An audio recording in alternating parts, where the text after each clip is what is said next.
सूत्रों के हवाले से इस वक्त की बड़ी खबर सामने आ रही है। बीजेपी आज जारी कर सकती है अपनी दूसरी लिस्ट। लोकसभा प्रत्याशियों की जारी कर सकती है अपनी दूसरी लिस्ट। कल दिल्ली में बीजेपी केंद्रीय चुनाव समिति की बैठक हुई थी और बैठक के बाद आज जारी हो सकती है भारतीय जनता पार्टी की प्रत्याशियों की दूसरी लिस्ट। तो लोकसभा प्रत्याशियों की आज दूसरी लिस्ट सामने आ सकती है बीजेपी की। आपको बता दें कि कल दिल्ली में बीजेपी केंद्रीय चुनाव समिति की बैठक हुई थी और बैठक के बाद आज जारी हो सकती है दूसरी लिस्ट।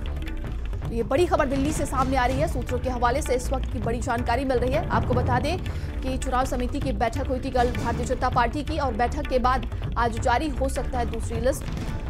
तो लोकसभा प्रत्याशियों की दूसरी लिस्ट आज सामने आ सकती है बीजेपी की।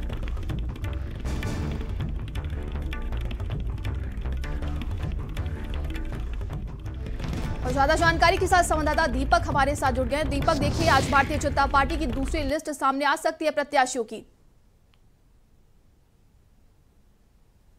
बीजेपी मुख्यालय में सीईसी की बैठक हुई है जिसमें प्रधानमंत्री नरेंद्र मोदी के साथ साथ पार्टी अध्यक्ष जेपी नड्डा और अमित शाह मौजूद रहे और इन बैठक में महाराष्ट्र, गोवा, बिहार समेत कई अन्य राज्यों के भी जो प्रतिनिधित्व करने वाले लोग हैं वो उस बैठक में मौजूद रहे और उस बैठक के बाद अब ये कयास लगाया जा रहा है कि आज बीजेपी अपनी दूसरी लिस्ट जारी कर सकती है, क्योंकि इससे पहले बीजेपी ने 195 उम्मीदवारों की लिस्ट जारी की है जिसमें से कई ऐसे नाम है जिनको लोग जानते भी नहीं है और नए चेहरे को बीजेपी ने मौका दिया है। अब देखना होगा कि दूसरे लिस्ट में क्या कुछ खास रहने वाला है, क्योंकि देखा जाए तो बीजेपी का पिछले कई दिनों से देखा जाए तो बीजेपी जो अंतिम कतार में खड़े हैं लोग उनको भी मौका दे रही है और उम्मीदवार घोषित कर रही है।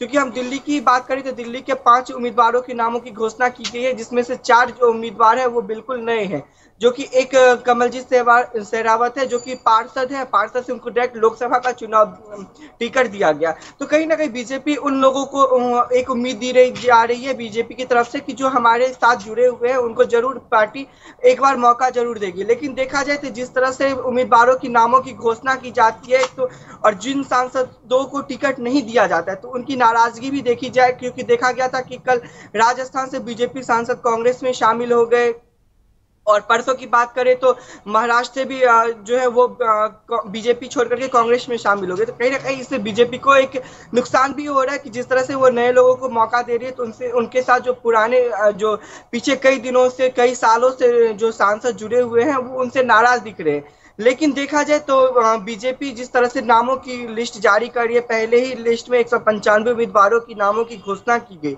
उसके बाद आज दूसरी लिस्ट जारी की जाएगी जिसमें से गोवा, महाराष्ट्र, तेलंगाना और बिहार के साथ साथ कई ऐसे राज्य हैं जहां पे उम्मीदवारों के नामों की आज घोषणा की जाएगी। तो देखा जाएगा इन राज्यों में किस तरह से प्रत्याशियों के नामों की घोषणा की जाती है और जो मौजूदा सांसद है उनका वाकई में टिकट कटता है या फिर बरकरार उनका रहता है कि वो फिर से आगामी लोकसभा चुनाव में वो दोबारा से चुनाव लड़ेंगे। लेकिन जिस तरह से देखा जाए कि उत्तर प्रदेश की बात कर ले या फिर दिल्ली की बात करें या फिर अन्य कई राज्य हैं जहां पे प्रत्याशियों के नामों की घोषणा की गई, उसमें कई ऐसे सांसद हैं जिनका टिकट कट गया है। चाहे उत्तर प्रदेश की बात कर ले तो ब्रिजभूषण शरण सिंह का भी टिकट कट गया। वही दिल्ली में बात करें तो प्रवेश वर्मा, हंसराज हंस, हर्षवर्धन ऐसे तमाम बड़े दिग्गज नेता है जो बीजेपी में कई सालों से जुड़े हुए हैं, बीजेपी के साथ कई सालों से काम कर रहे हैं, जिनका इस बार लोकसभा में टिकट काट दिया गया। हालांकि उसके जगह पे कई नए उम्मीदवारों को मौका दिया गया है जो युवा पीढ़ियों को अपडेट बनाए रखिएगा, जुड़े रहेगा हमारे साथ। यूपी को आज प्रधानमंत्री मोदी आज बड़ा तोहफा देने वाले हैं। वर्चुअल माध्यम से कई